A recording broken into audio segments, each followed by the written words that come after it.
Say you love me every waking moment. I like the reputation of a solid, married man. That's what I'd like for me. Then say you'll share with me one love, one lifetime. I feel like I've known him for millions of years. Be it painful, be it pleasant. It's just like we're bonded. We're really bonded. That's all I ask of you. They are the Trumps of New York and Palm Beach, living the glamorous life as if the 80s never ended at Mar-a-Lago, their historic villa by the sea. Marla and the Donald, married at last, but not without some drama. I think it was a little bit surprising. We really anticipated getting married and having a baby, not having a baby and getting married. So why didn't you marry her right away when you found out she was pregnant? Why did you Indecision. Indecision. Really indecision. I was like, you're destroying my reputation again here. You know, it's already happened once in just loving you. Look what happened just because I loved you. And now, you know, not to be married before you have the baby? Oh my God. But in terms of the personal life, to me, it's a more difficult decision.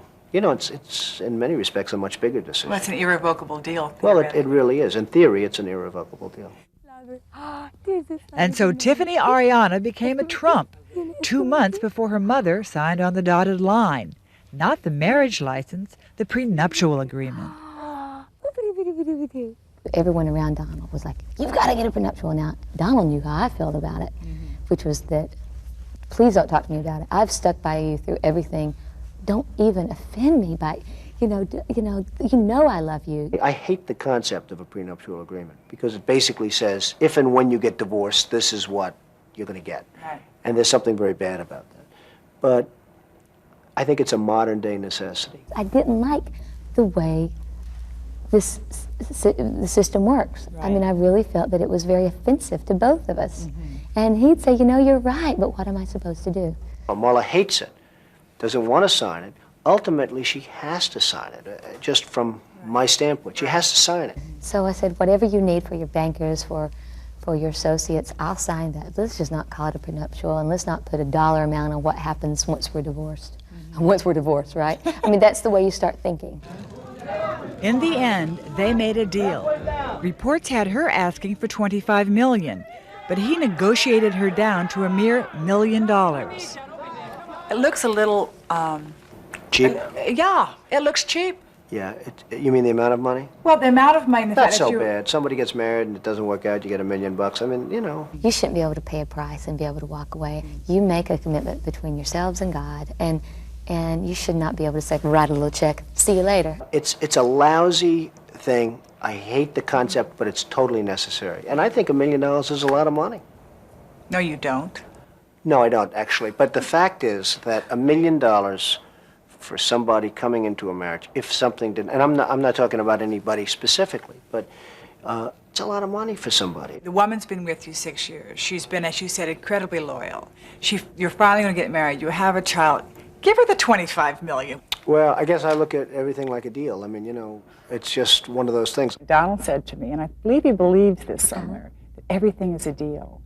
Well, everything's a deal. We have to work on separating his business from his personal. You know, we both have to sometimes stop and say, is this business or is this us? Because there is a difference. I built this empire, and I did it by myself. Nobody did it for me. Not Ivana, not Marla, nobody. And I think that because somebody marries somebody that built something huge, doesn't necessarily mean that just because they get a divorce that they should end up, you know, like the Queen of Sheba. Or perhaps like Ivana, wife number one. When Trump walked away from their 13-year marriage, it cost him a total of $14 million. The bill came due not long after wife Ivana confronted mistress Marla après-ski in Aspen. That day in the restaurant, when you saw those two women actually meeting each other face to face, how did you feel? We were actually standing near the restaurant, getting ready to put skis on. And I was standing there like an idiot. And Marla and Ivana were here. And There wasn't shouting, but you could obviously see there was some friction. And a man who was standing right next to me, who weighed about 350 pounds and wasn't a very attractive guy, said to me, "It could be worse, Donald. I've been in Aspen for 20 years and I've never had a date." And I'll never forget the statement. And it sort of lightened it up a little bit for me. I'm saying, I guess it could be worse. Do you think unless the two had actually come face to face, you would have confronted that situation? Well, it's interesting because it's possible that, maybe it would still be going on. I'm not sure. Truth be told, Donald Trump had lived a charmed life, the model mogul of the 1980s. I mean, my life was so great in so many ways. The business was so great, and even the concept. A beautiful girlfriend, beautiful wife, beautiful everything. Life was just a bowl of cherries. There was Trump Shuttle, Trump Princess, Trump Tower. By 1989, he says his empire was worth $5 billion, and he was, well, let him tell you. I was at the highest of all pedestals, the hottest in the country, the highest point. Everything I touched turned to gold immediately. Everything I did turned to gold, and life started getting boring. And then one day, the pedestal was knocked out from under me. And it wasn't just his marriage. At the same time, the Trump empire began to collapse under the weight of the recession. The Trump Shuttle hemorrhaged. Atlantic City gamblers had no money to spend in Trump's new billion-dollar casino. And his heavily mortgaged real estate holdings plummeted in value. Midas had lost his touch. It was an amazing period.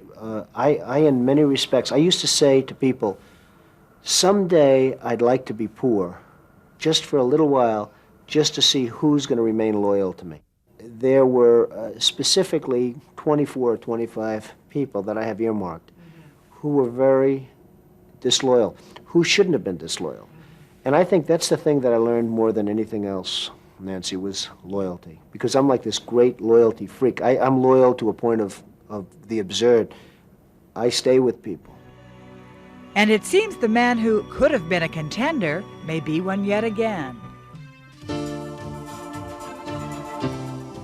After 4 years of staving off bankers, Donald Trump's casino business has come back. And within months, he'll sell shares, giving the public a chance to buy a piece of the Donald. Why should the public pay to bail Donald Trump out if, in fact, you do go public? Well, nobody's bailing me out. I bailed myself out. I think I've done a really great job of getting out of trouble. How much personal debt do you have now? Well, I had billions of dollars of debt, in excess of $5 billion. I had $975 million worth of personal debt. And that's down now to about $115 million, and I'm going to pay that off very quickly, in fact, over the next very short period of time.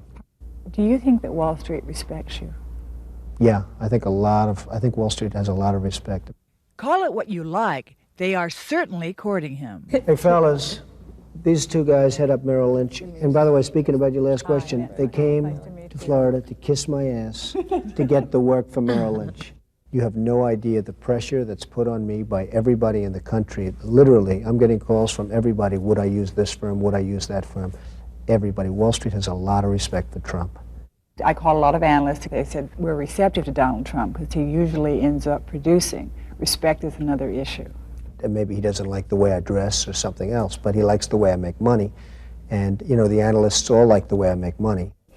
Trump says he has learned from his mistakes in business and in love.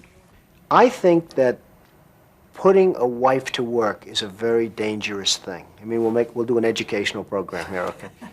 If you're in business for yourself, I really think it's a bad idea to put your wife working for you. I think it's a really bad idea.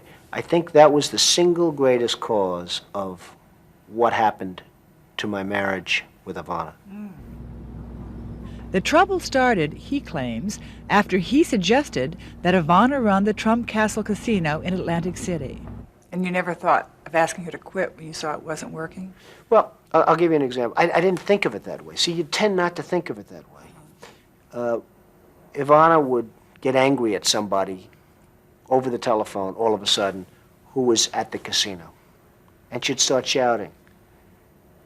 And I'd say, I don't want my wife shouting at somebody like that. I really don't want that.